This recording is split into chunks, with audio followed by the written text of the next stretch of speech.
Rowdyism చేస్తే సహించేదిలేదని విజయనగరం జిల్లా SP AR Damodar హెచ్చరించారు. ప్రజలను భయపెడితే ఊరుకునేది లేదన్నారు. విజయనగరంలో ఆకస్మిక తనిఖీ చేస్తూ ఈ వార్నింగ్ ఇచ్చారు. మంచిగొంటి ప్రజలకు సహకరిస్తామని, మహిళల జోలికెళ్తే కాళ్లు ఎరగొడతామని చెప్పారు. ఆ రోజే జైలుకు పంపుతామన్నారు. పిల్లలు బాధ్యతగా వెలిగేలా పేరెంట్స్ చూడాలని తెలిపారు ఎస్పీ.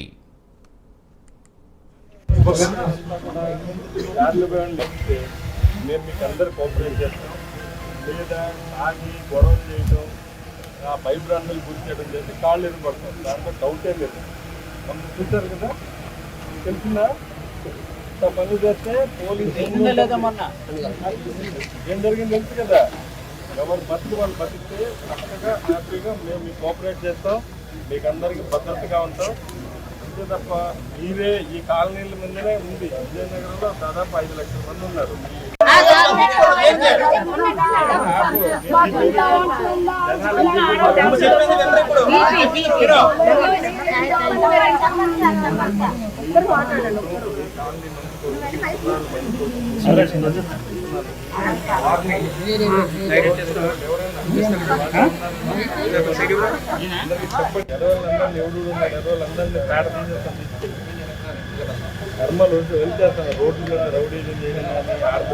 పోలీస్ కౌన్సిలింగ్ ఉంటుంది, అన్ని కూడా చేసాం.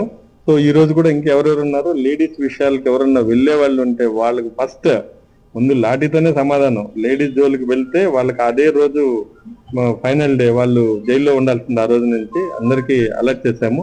ఎక్కడ ఇష్యూస్ లేకుండా ఉమెన్ ఫ్రీగా వెళ్లే విధంగా ఈ కాలనీస్ అన్ని కూడా కొంత వెనకబడినటువంటి కాలనీస్, వాళ్ళకి ఇబ్బంది లేకుండా మేము అన్ని యాక్షన్ తీసుకున్నాం, అన్ని చర్యలు తీసుకున్నాం. వీళ్ళందరి మీద కూడా ఎప్పుడు నిఘా ఉండేటట్టుగా మేము ప్లాన్ చేసుకుంటున్నాం. Thank you. పోలీస్ కౌన్సిలింగ్ ఉంటుంది.